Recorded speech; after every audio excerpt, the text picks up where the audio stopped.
সেনাপতি মশাই, আমি বহুত একটা আশা নিয়ে দিন যাপন করছি,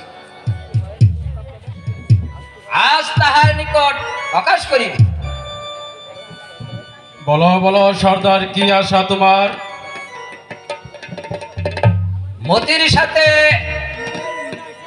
আমার একমাত্র কন্যা লায়লাকে শাদি দিতে পারলে আমার আশা পূর্ণ হতো। সর্দার, আমার এতে অমতের কিছু নেই সর্দার।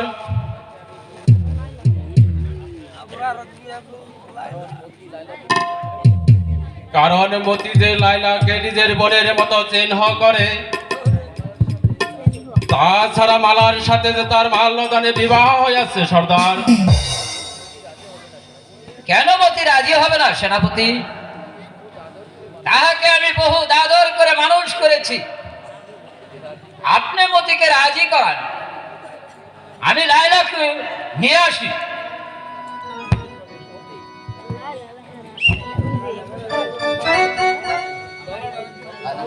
মতি, বাবা মতি।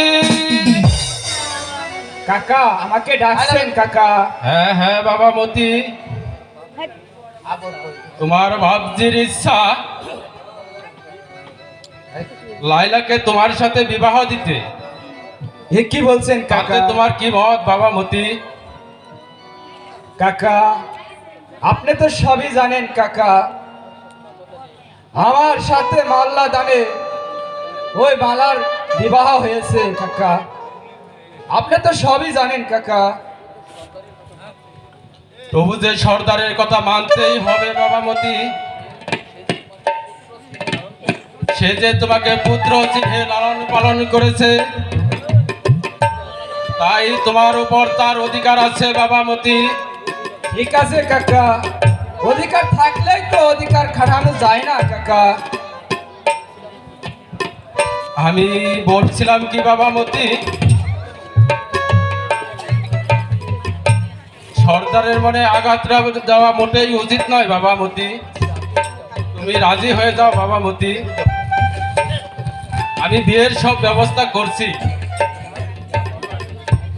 আপনি যা ভালো মনে করেন তাই করুন কাকা, তাই করুন।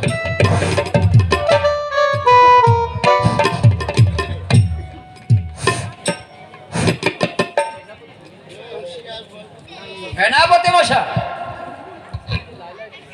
এই যে লায়লা এসেছে, আমি এখন একটা মোল্লা নিয়ে এসে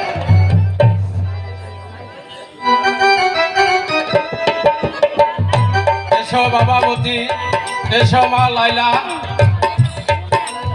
এসো মা লাইলা।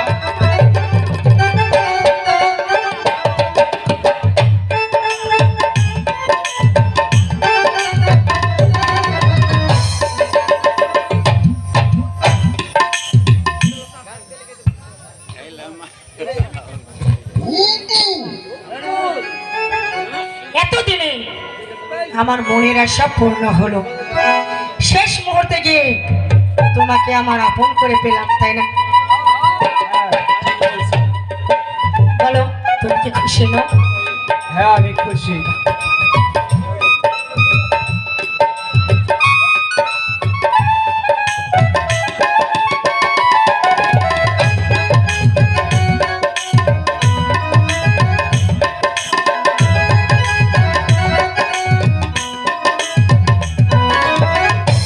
সানাইটা আজ বলছে কি আমি জানি সেই কথা, রাজ্যে কেউ শুনতে কি আমি শুধু শুনছি তা, কি করে বলি এই প্রাণ চাই না। আজ মধুরাত আমার ফুল সজা, আজ মধুরাত আমার ফুল সজা, আজ মধুরা